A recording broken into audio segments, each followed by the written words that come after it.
Olá, estamos começando mais um programa MFSU Entrevistas, Eleições Municipais 2020. Hoje o nosso convidado é Toninho Patrício, candidato a vice-prefeito na chapa PSDB e MDB, que é do PSDB. Bom dia, Toninho. Bom dia, Beto, como vai? Tudo bem? Bom dia a todos os ouvintes, seguidores do canal TVR Sul, né? É um prazer muito grande estar aqui contigo e passando as nossas propostas, trocando um pouco dos nossos conhecimentos com a nossa população. Toninho, para a gente começar, para que a população conheça um pouquinho mais da história, quem é Toninho Patrício? Beto, antes de mais nada, dizer que essa é a minha primeira entrevista, né? A gente já tem gravado alguns programas de rádio, mas é óbvio que como marinheiro de primeira viagem isso causa um pouquinho de nervosismo, né? E a gente sabe o quanto é importante a gente ter bastante tranquilidade, né? Até de forma informal, estar passando a mensagem para todas as pessoas que compartilham conosco esse momento. Meu nome de batismo, Beto, é Antônio Teixeira Patrício, mas eu costumo dizer que eu tenho três nomes, né? O Toninho Patrício é um nome que vem desde a nossa infância, através das amizades e do convívio também da minha vida profissional, né? E Antônio, formalmente, às vezes eu costumo me chamar, algumas pessoas costumam tratar por esse nome. E na minha família, mais diretamente, minha esposa, filhos e também os irmãos, tios, eu tenho o apelido de Tony. Então, não se confundam se eventualmente for chamado de Antônio, Toninho ou Tony, que na realidade é a mesma pessoa. Mas enfim, eu nasci, Beto, na verdade nasci no Hospital de Uruçanga, mas sou natural ali, na verdade, da comunidade de São João de Uruçanga Baixa, ali em 13 de maio, vizinho aqui de Morro da Fumaça. Sou filho do Manuel Teixeira Patrício, popularmente conhecido ali na comunidade como Senhor Manezinho, e da Dona Cília. Nós somos uma família grande, como tradicionalmente era naquela época. Nós somos em 8 irmãos, éramos, né, porque um já partiu. Minha irmã mais velha é a Maria do Carmo, que mora ali em Santa Polônia. Tem a Zoraide, minha vizinha de rua, ali em Estação Cocal. Depois João dos Passos, mora lá também na comunidade de Uruçanga Baixa. Depois vem a Célia, também mora ali em Estação Cocal. O Romeu, que infelizmente nos deixou, já fez a sua passagem em 2016, em novembro. E aí na sequência vem as duas irmãs que pegavam bastante no meu pé, cresceram comigo, a Solange, que mora ali em Ribeirão da Areia, e a minha irmã Janice, que é a única que permanece ali na Uruçanga Baixa junto com a minha mãe. Aliás, apenas para comentar, né? Minha mãe nasceu ali nesse terreno que até hoje ela vive. Quando meu pai e eles se casaram, ela teve um período na Santa Polônia e depois meu pai comprou o terreno do meu avô e ela está ali, provavelmente vai fazer sua passagem no chão onde ela nasceu. Eu tenho 52 anos, sou casado com a Sônia Regina desde 1989. Agora em outubro completamos 31 anos de casamento. E desse casamento tivemos 3 filhos. A Franciele, o Edivan e o Manuel. E também tem um netinho de 10 anos, o Benjamin, que está conosco também, mora com a gente e é praticamente um filho. Beto, a minha história, vou contar um pouquinho das minhas origens e a minha história. Cresci na comunidade de Uruçanga Baixa, né? Desde muito cedo. Eu até costumo dizer que fui um pouco mais privilegiado, porque a gente cresceu na lida da roça, do interior, e meus irmãos mais velhos trabalharam um pouquinho mais que eu. Eu estudei e, portanto, participei um pouquinho menos, digamos assim. Mas desde muito cedo já aprendi a lida com a mãe, com o pai, da lida da roça, né? Aí iniciei meus estudos na comunidade de Uruçanga Baixa, numa escolinha rural que tinha na época, onde eu fiz de primeira a quarta série, indo a pé todos os dias, 3 quilômetros. Aqueles tempos eram difíceis, não tinha o transporte, né? E depois, de quinta a oitava série, eu fui estudar em Estação Cocal, no Colégio Vitório Burgo, onde fomos, na realidade, a primeira turma. Naquela época só tinha de quinta a oitava série em Morro da Fumaça e 13 de maio. E eu tive o privilégio de, justamente naquele ano, ter começado a quinta série em Estação Cocal, e lá nós concluímos então o primeiro grau. Concluí depois, posteriormente, o ensino médio já em Criciúma. Na época eu trabalhava, estudava à noite.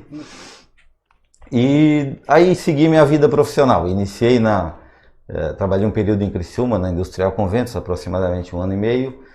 Viemos à Estação Cocal trabalhar na mineração, onde trabalhei por 19 anos. Iniciei como torneiro mecânico e durante a trajetória, né, ali em 94, 96, naquele período de globalização, onde naquela época os relatórios ainda eram feitos à mão, né, começou a aparecer os computadores, eu senti a necessidade de retornar aos estudos, embora sendo, digamos assim, um marco na minha vida, porque nessa etapa eu já tinha 2 filhos, e retornei, fiz faculdade, me formei pela Unesc, né, em eletromecânica.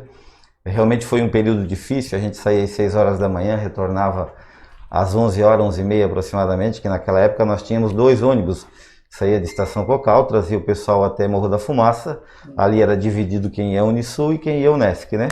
Então, no retorno, a mesma situação, a gente tinha que aguardar o ônibus que chegava da Unisul e depois seguir para a Estação Cocal, chegávamos aproximadamente 11h30. Foi um período, digamos, difícil, mas sem dúvida muito importante na minha vida, né?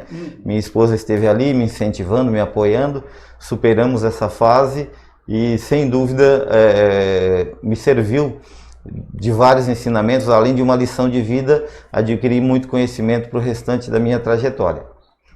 Na sequência, gostaria só de frisar com relação a um pouquinho da minha história, eu tive também um desafio muito grande. Lá por 2007, senti uma dificuldade, a gente percebia que a Votorantim já estava imaginando que eventualmente fecharia a unidade aqui em Estação Cocal. Eu fui convidado por um amigo, hoje meu compadre, gerente da mineração lá no Paraná, me convidou para ir trabalhar numa mineração de carvão. Um cenário bem diferente da minha realidade, mas aceitei, já que aqui é a mineração de fluorita, né, para quem não conhece. E aí fui trabalhar em mineração de carvão no norte do Paraná, onde estive até 2015, retornamos nesse período e de lá para cá voltei a me estabelecer em Estação Cocal. Na realidade, voltei para a mesma casa, nunca saí dali, né? Sempre tive essa identificação com o nosso município, que eu aprendi a conhecer já desde criança, quando estudei, né, ali em Estação Cocal, e depois logo na sequência do meu casamento, onde vim morar desde 1994. Basicamente é um pouquinho da minha história e da minha trajetória. Muito bem, a nossa conversa de hoje é com o Toninho Patrício, que é do PSDB, candidato a vice-prefeito na chapa com o MDB, PSDB, MDB, PSDB, aqui para o Morro da Fumaça, que tem como candidato a prefeito o Dr. Juninho. Lembrando a você que esse espaço, ele é para todos os candidatos a prefeito, vice-prefeito e vereadores. Basta solicitar, ele é opcional. E a nossa conversa de hoje, então, é com o Toninho Patrício, do PSDB, candidato a vice-prefeito na chapa PSDB e MDB. Toninho, pois não? O que é política no teu conceito? Olha, Beto, eu te confesso que em determinado momento da minha trajetória eu fiquei um pouco revoltado com a política, né? Digamos assim, no sentido até de lá atrás, né, de não votar, como muitas pessoas se revoltam e consideram que a política não é tão importante. Mas para mim é muito claro, política não é só esse período, né? Nós estamos vivendo um período eleitoral agora e aflora muito na população esse momento, as discussões, os projetos, as promessas, mas política ela está diariamente na nossa rotina, né, Beto?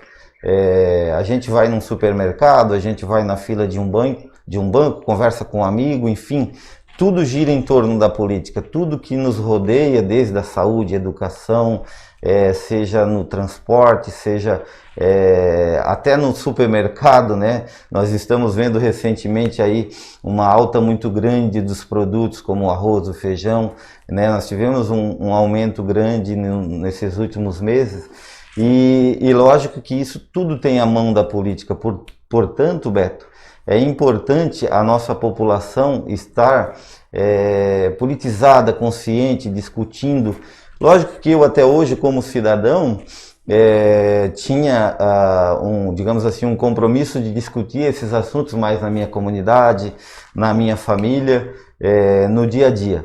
No entanto, eu considero que eu até tenho um sentimento que política deveria ser uma disciplina escolar.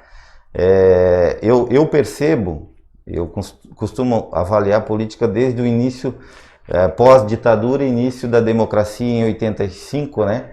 E eu percebo que aos poucos, nós tivemos várias etapas ao longo desses 35 anos, né? Mas eu percebo que recentemente estamos dando digamos, estamos mais politizados. A população vem demonstrando um pouco mais de evolução na questão de decisão quando se elege, quando se escolhe um representante. Que na realidade, colocar alguém no exercício de um poder público nada mais é do que o voto. Você está colocando uma pessoa lá, né, Beto? E eu tenho um sentimento assim, até ontem em um encontro eu comentei, até hoje, como sempre trabalhei em empresa privada, né, sempre você tem um patrão, um supervisor, um diretor a quem você respeita na hierarquia. Até na casa da gente, a gente respeitava o pai e a mãe, né? Na escola, o professor. E o homem, se a gente chegar, eu acredito que a gente tem grande possibilidade de chegar, o doutor Juninho e eu, na prefeitura, a gente vai ser um representante do povo. Quem vai nos colocar lá para esse exercício, seja nós ou quem for o vencedor nessas eleições, tanto da Câmara de Vereadores quanto no Executivo, ele é colocado pelo voto de cada pessoa, pelo seu voto, pelo meu e de toda a população. Então é importante que as pessoas sejam politizadas e tenham a devida noção do que realmente a política faz parte no nosso dia a dia.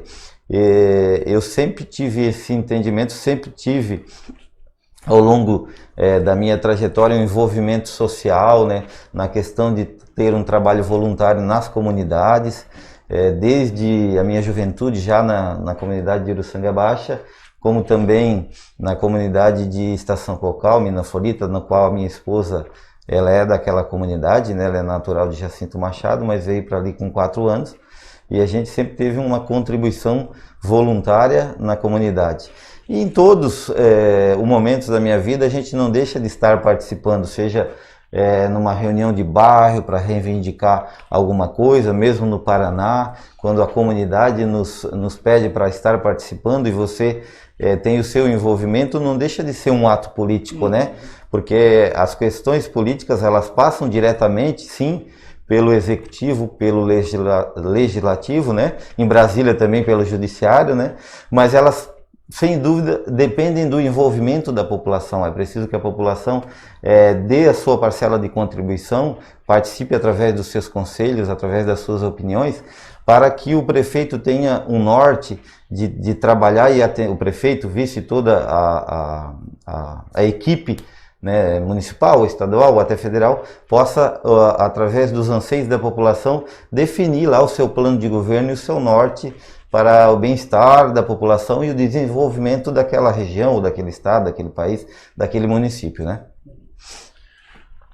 Na tua opinião, no teu conceito e mediante a legislação, qual é a função do vice-prefeito, nesse caso agora a eleição municipal, do vice-prefeito, do vice?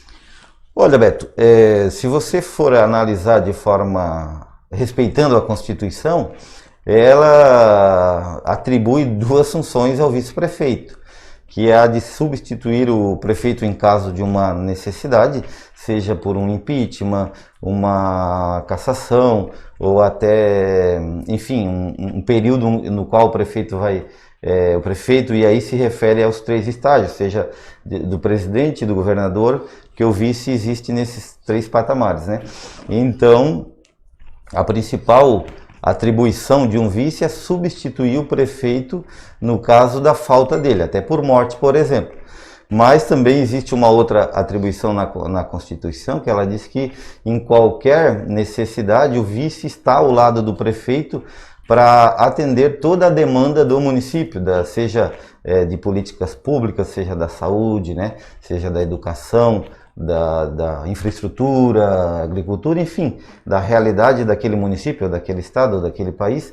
O vice deve estar ao lado do prefeito, do gestor, né, do administrador, do executivo, quando ele for solicitado. Por isso a gente entende que é muito importante a pessoa do vice, né? Uma outra, não a nível de Constituição, mas que a gente considera interessante, é que normalmente em algumas gestões o vice ele acaba sendo como uma pessoa diplomática que faz a coalizão, e até vou falar um pouco que às vezes as pessoas confundem coligação com coalizão. Coligação é um acordo feito entre os partidos para disputar uma eleição.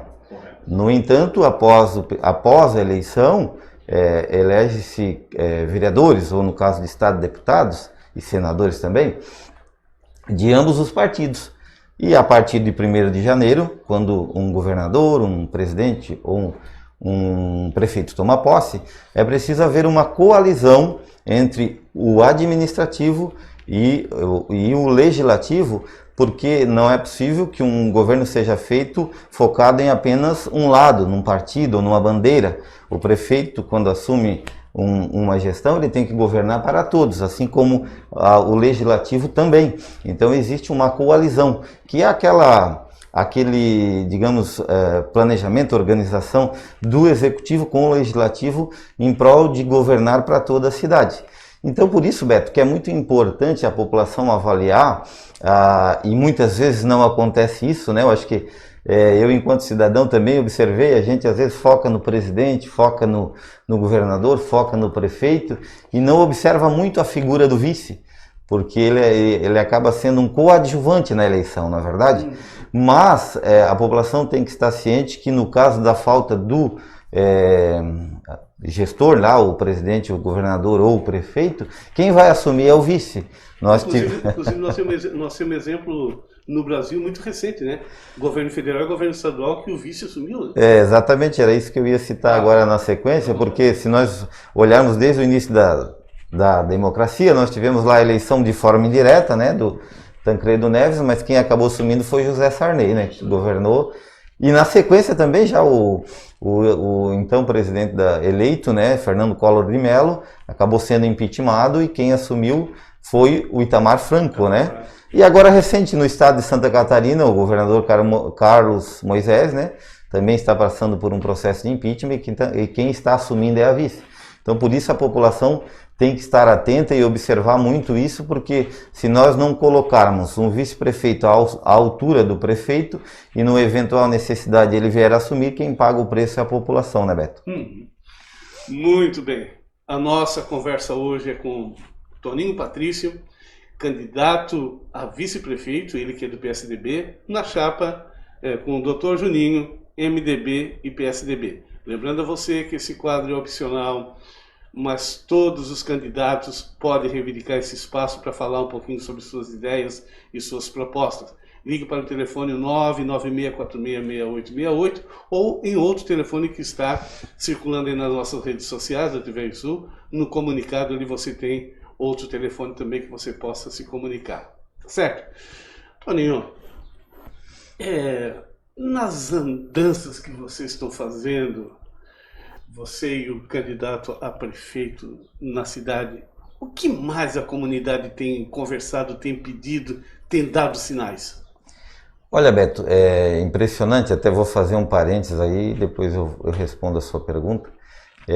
Eu, enquanto cidadão, vivendo na minha comunidade, mais focado no distrito de Estação Cocal, mesmo no período que estive no Paraná, a gente tem um convívio e um conhecimento da realidade daquele bairro, daquela região em que você mora. E mesmo assim acaba às vezes você tendo uma visão distorcida, porque você vive o seu dia a dia, né? Você tem uma visão, às vezes até através das mídias sociais, através da TV, né? Que trazem certas reportagens, às vezes sensacionalista ou não, mas quando você passa a conviver com a realidade de todo o município, você percebe várias situações. Eu até costumo dizer que está sendo bastante cansativo, né?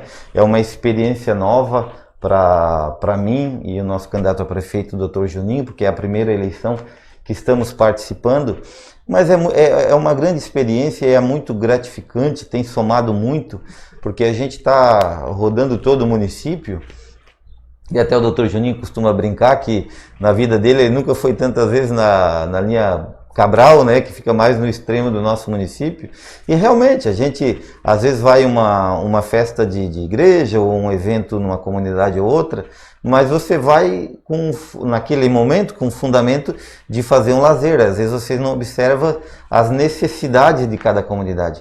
Por isso é tão importante, por isso a gente fala que o governo tem que ser participativo, que o prefeito e que o vice, por isso nosso lema é estar ao lado das pessoas, porque a gente entende que é importante realmente ter esse convívio, ter esse contato, né, para que a gente tenha noção da devida realidade que cada comunidade vive. Porque assim, às vezes você acredita que você está aqui no seu bairro, eu estou lá no meu bairro, e o município é assim, mas ele não é. Nosso município tem várias realidades diferentes, tanto é que nós temos mais a nossa região urbana, mas a gente também tem uma realidade, embora uma agricultura familiar, mas nós também possuímos em Morro da Fumaça algumas famílias, né, que ainda convivem na região agrícola, né?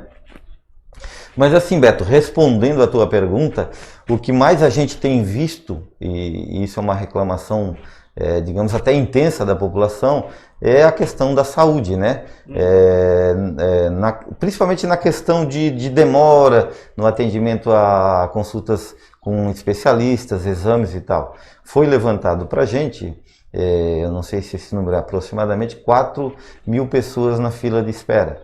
Então, nessa questão, eu vou abordar esse assunto, depois abordaria os demais. A gente entende que é possível, sim, ter melhorias, e num primeiro momento a gente ter olhar com bons olhos para essa questão, porque a gente percebe que é possível, sim, de repente, direcionar uma quantidade de verba um pouco maior para o setor da saúde, né? Até porque no início do ano, a maioria dos municípios destina o que está em lei, que é 15%, né? Nossa Câmara de Vereadores até acabou votando uma emenda para aumentar em 10%, passar para 25%, mas ela foi vetada. É óbvio que isso tem que ser uma análise bem feita, mas a gente entende que é possível direcionar um pouco mais de verba. E além de que, né, Beto, eu vou tocar num assunto que é pouco abordado, mas a gente tem aqui no nosso município um hospital que é muito bem estruturado, ele é exemplo em toda a região. Infelizmente, muita gente critica o nosso hospital, porque às vezes não tem um atendimento, mas a gente, visitando, percebeu que o nosso hospital hoje ele tem em todos os setores, tecnologia de ponta. E infelizmente não tem uma parceria atualmente entre a prefeitura e o hospital. Eu acho que por aí também já seria uma forma de estar amenizando essa fila de espera, tanto para exame quanto para consulta, e atendendo de forma mais rápida toda a nossa população. É lógico que a gente tem abordado bastante nas nossas falas, nas nossas andanças, a questão da saúde, mas sem dúvida precisamos olhar também com bons olhos a questão da educação, a questão da agricultura, como eu falei, de segurança, né? E enfim, tudo passa pela cultura e tantos outros setores. Sem dúvida. A cultura eu até ia abordar, mas a gente vê também questão de saneamento, né, Beto? Que é uma lei federal que até inclusive agora em julho o Bolsonaro, o nosso presidente, jogou para 2022 para que todas as prefeituras tenham no mínimo um planejamento, né, de estar instalando o seu saneamento básico em toda a prefeitura, né, que seriam as estações de tratamento de esgoto, enfim, e tudo que demanda em torno do saneamento básico. Isso também a gente vê algumas situações, não querendo criticar, mas aqui mesmo no bairro Naspolini, em visitas, a gente percebeu algumas situações de alguns terrenos baldios com entulhos, entendeu? Nas duas extremos do bairro, esgoto a céu aberto, a gente verificou essa situação, e a gente entende que aí também existe, além do poder público estar direcionando verba e atenção nessa questão, né, é preciso também motivar a população para que junto nós possamos solucionar esses problemas, né. Eu vou te citar exemplos simples, né, que às vezes enquanto cidadão você não percebe, questão de mobilidade urbana. Eu enquanto cidadão às vezes não tinha olhos para isso. Às vezes até quando passava por um elevado, você motorista, às vezes está meio estressado até, né, não avalia que aquilo é importante, mas quando você passa a ter contato com as pessoas que têm esse tipo de problema, a gente entende que também é algo que é preciso olhar com bons olhos.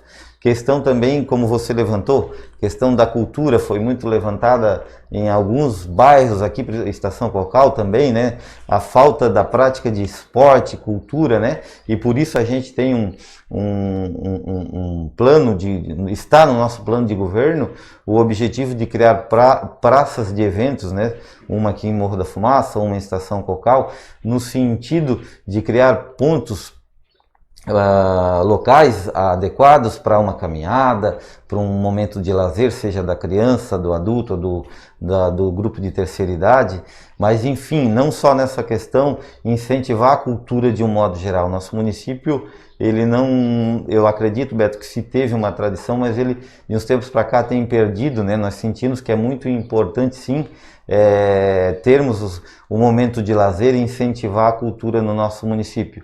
Esses são alguns pontos que a gente tem observado nas nossas andanças. É lógico que também tem a questão, né, Beto, da agricultura, por exemplo.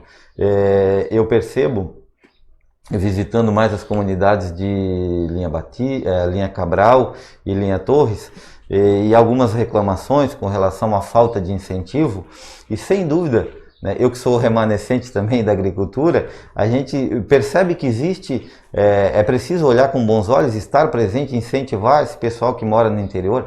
Só para você ter o exemplo, na minha família nós éramos em 8, hoje tem só a minha irmã que mora no sítio da minha mãe e provavelmente, talvez quando ela não estiver mais aí, não terá mais ninguém. Então, existe um êxodo muito grande desses jovens da agricultura, eles não querem ficar. Eu sempre até comentei em uma reunião lá na Linha Cabral que o gestor público ele tem que incentivar os conselhos nessas comunidades rurais, de repente, para criar cooperativas, seja de leite, seja de pesca, seja de repente de um abatedouro, né? Para você ter noção, foi levantado aqui que no nosso município 70% da carne consumida ela é proveniente de agricultores, de criadores de gado aqui do nosso município. E nós não temos um abatedouro. Lógico que de repente um empresário não teria essa visão, mas um grupo de pessoas, junto com o incentivo da prefeitura, a compra de um terreno, isso vai gerar uma maior renda na região agrícola, vai incentivar para que as pessoas se mantenham na agricultura. Enfim, são pontos que é preciso também destinar um tempo e a atenção do nosso gestor, né, do nosso executivo, para que todas as áreas sejam atendidas. Muito bem, a nossa conversa hoje é com o Toninho Patrício, candidato a vice-prefeito na chapa com o Juninho, composta pelo MDB e PSDB. Toninho, dentro do plano de governo do MDB e PSDB, o que fala sobre geração de emprego e renda? Olha, Beto, a nossa coligação, né, ela é composta por 4 partidos, né, o MDB, o meu partido que eu sou filiado, o PSDB, e também o PSD e o PSL. Nós elaboramos, estamos divulgando nas nossas redes sociais, né, alguma coisa do nosso plano de governo. Ele será impresso, a gente até segurou isso, de repente já recebemos algumas críticas que já deveria estar circulando e tal, mas a gente entende que nós não iremos fazer promessas mirabolantes, né? A gente construiu o nosso plano de governo dentro da nossa realidade econômica. E também procuramos ouvir primeiro as entidades, né, a população também, para que colocássemos dentro do nosso plano de governo aquilo que representa os anseios da população, e não às vezes que apenas eu ou você quer, né? Nós precisamos ouvir a população como um todo. O nosso plano de governo, lógico, ele é abrangente, né? Ele vai estar focado na questão de saúde, educação, segurança, enfim, agricultura, todos os setores. Tem o meio ambiente, né, que a gente até não comentou aqui, que é muito importante, mas para todos os setores nós temos uma proposta, né, para cada setor. Com relação à geração de emprego e renda, eu acho que eu vou abordar um pouquinho mais, eu sempre gosto de comentar um pouquinho e depois concluir o assunto. Eu sou remanescente, conforme já comentei anteriormente, de mineração, onde eu fiz praticamente minha vida profissional, convivi por aproximadamente 28 anos. E nós, no passado, tínhamos uma mineração forte, pujante ali no distrito, né? Se voltarmos no tempo, também tínhamos as cerâmicas muito fortes, aqui as olarias, né? E infelizmente aconteceu que a tecnologia evoluiu e as cerâmicas acabaram algumas fechando. Eu costumo dizer que, graças a Deus, surgiram as confecções, as facções, confecções que foram aquecendo a nossa economia e mantendo a nossa economia durante esse período. Mas se nós voltarmos um pouco no tempo, né, Beto? Acredito que Morro da Fumaça, lá 20, sei lá, 30 anos atrás, ela estava no patamar de municípios como Içara, Uruçanga, Cocal do Sul, na questão de geração de empregos, ou até acima. E hoje nós estamos muito abaixo, né? Se tu olhar, esses municípios aí já estão na segunda ou terceira área industrial, né? Içara vem crescendo muito na geração de empregos e construção de fábricas novas naquela cidade. Cocal do Sul a mesma coisa, Uruçanga, e nós, digamos que nós ficamos um pouco parados no tempo. Eu estava comentando com um empresário recentemente com relação à renda per capita da nossa população. A gente até tem, digamos assim, oferta de emprego, mas a renda per capita da população de Morro da Fumaça é uma das mais baixas do município, da região aqui, da ANREC, dos municípios da região metropolitana, né? Então isso começa a nos preocupar, porque quanto menor a renda, piora para todo o município, né? E a gente entende que é preciso sim incentivar, Beto, não só as empresas aqui instaladas, porque a gente também observou através de visita, de encontro com empresários, que existem algumas empresas de grande porte aqui no nosso município que têm dificuldade de mão de obra especializada. Então, tudo isso acaba sendo uma corrente. Eu acho que a geração de empregos é preciso sim, às vezes, o gestor público olhar na seguinte questão: comprar um terreno lá de 30, 40 hectares, dar toda a infraestrutura para que as empresas venham se instalar aqui, num primeiro momento vai gerar um custo, né? Mas a população tem que estar ciente que, a partir do momento que tu tem essa visão, lá na frente, a população como um todo, né? Vai haver um aquecimento, você gera mais empregos, você vai aquecer o comércio, é uma corrente, você vai trazer mais pessoas que vão atender essa demanda de técnica, né, que hoje tem dificuldade. Eu costumo dizer também que aí já a gente passa para um outro patamar, que é a questão de ensino, né, passar a ter cursos técnicos, incentivando de repente, daqui a pouco, eu vou fazer um parênteses aqui, depois volto na questão de geração de empregos. Eu sempre defendi, enquanto cidadão, uma educação de modo integral, onde a criança tivesse um meio período de ensino de aulas teórica e meio período de aula prática. Não necessariamente essa aula precisa ser técnica, né? De repente tu pode ter algo voltado para a cultura, através de um violão, de instrumentos. Tu pode ter algo voltado na questão, por exemplo, as confecções, né? Treinar as meninas sendo uma estilista, para que estejam já na fase adulta preparada para absorver essa mão de obra. Você pode também incentivar a questão do esporte, ter um karatê, um judô, algo nesse sentido.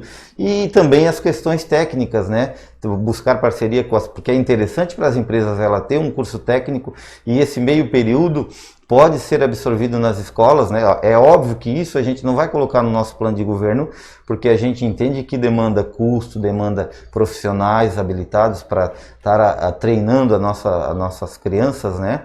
Mas é algo que também tem a ver com a geração de emprego. A partir do momento que tu fomenta, que tu incentiva a geração de emprego e o crescimento da nossa cidade, tu também pode absorver e ter cursos qualificados na nossa cidade para que toda a cidade cresça. É lógico que a partir do momento que você tem empresa de grande porte, você vai aumentar a renda e com isso vai aumentar o bem-estar da população e o desenvolvimento da nossa cidade, né? Muito bem. A nossa conversa hoje é com o Toninho Patrício. Toninho, estamos chegando no final do programa. Quer dizer que foi uma alegria tê-lo recebido aqui, conhecer um pouquinho mais de seus pensamentos, suas propostas, e provavelmente a cidade toda está avaliando nesse momento aquilo que foi dito aqui. Mas eu quero te agradecer e dizer que você possa dirigir aquela câmera e passar a sua mensagem. Beto, mais uma vez agradeço por esse espaço, né? Agradeço a população que está nos acompanhando e que vai nos acompanhar posteriormente pelas redes sociais. Queria agradecer em especial a Deus, né? Sem Ele nada somos, a Ele tudo pertence. E como mensagem final, Beto, eu gostaria de deixar uma mensagem para a nossa população, mais focado aos nossos candidatos, tanto o nosso candidato, nosso adversário, Noicoral e Eduardo, e o nosso candidato a prefeito, Dr. Juninho, e eu, e todos os vereadores, para que tenhamos bom senso, né, Beto? Eu acho que é preciso muito equilíbrio. A gente sabe que a eleição, ela aquece, por mais que às vezes as pessoas critiquem, mas na hora da eleição existe um aquecimento, a gente sente isso na rua. É lógico que faz parte do momento, mas é preciso equilíbrio, bom senso, discernimento, porque dia 16 de novembro todos nós voltamos à nossa vida, à nossa rotina normal, e é importante que os eleitos tenham a consciência e a responsabilidade para gerir a nossa cidade com muita competência, com muito trabalho. Eu sempre considero também, Beto, apenas deixar um último recado aqui, que as pessoas às vezes criticam com relação a propostas, mas propostas é um norte, né? Eu acho que tudo, tanto na vida profissional quanto acredito na vida pública, é preciso uma visão estratégica e um plano de ação para governar bem a nossa cidade ou qualquer empresa. Então, minha gente, por mais que nós precisamos escolher pessoas com honestidade, né? Eu até vou usar uma frase que diz que você conhece as pessoas pelas suas obras, e por isso é importante que você observe bem, não só através do plano de governo, mas que você vai eleger pessoas que têm credibilidade no seu dia a dia, na sua comunidade, pessoas corretas, e que com certeza essas pessoas estarão fazendo um trabalho em prol como eu já falei, do crescimento da nossa cidade, do bem-estar. Então agradeço a todos, agradeço a você, agradeço a população, e peço que a gente seja bem consciente e vote consciente. E aí, lógico, vou vender um pouquinho meu peixe, né? Que dia 15, né? Vote no 15, no Dr. Juninho, no Toninho Patrício, para a gente ter esse compromisso de estar ao lado de vocês e fazer um ótimo trabalho em prol da nossa cidade nos próximos 4 anos. Muito obrigado, um abraço a todos. Toninho, sucesso aí na caminhada, espero que alcance os objetivos. Obrigado, Beto. Muito bem, e assim nós vamos encerrando mais um programa MF Sul Entrevistas aqui na TV Sul, eleições municipais de 2020. O nosso convidado de hoje foi Toninho Patrício, ele que é do PSDB e é candidato a vice-prefeito na chapa que compõe MDB, PSDB e demais aliados. Muito obrigado ao Rally, que esteve aqui na nossa assessoria. A todos vocês, muito obrigado e até a próxima entrevista.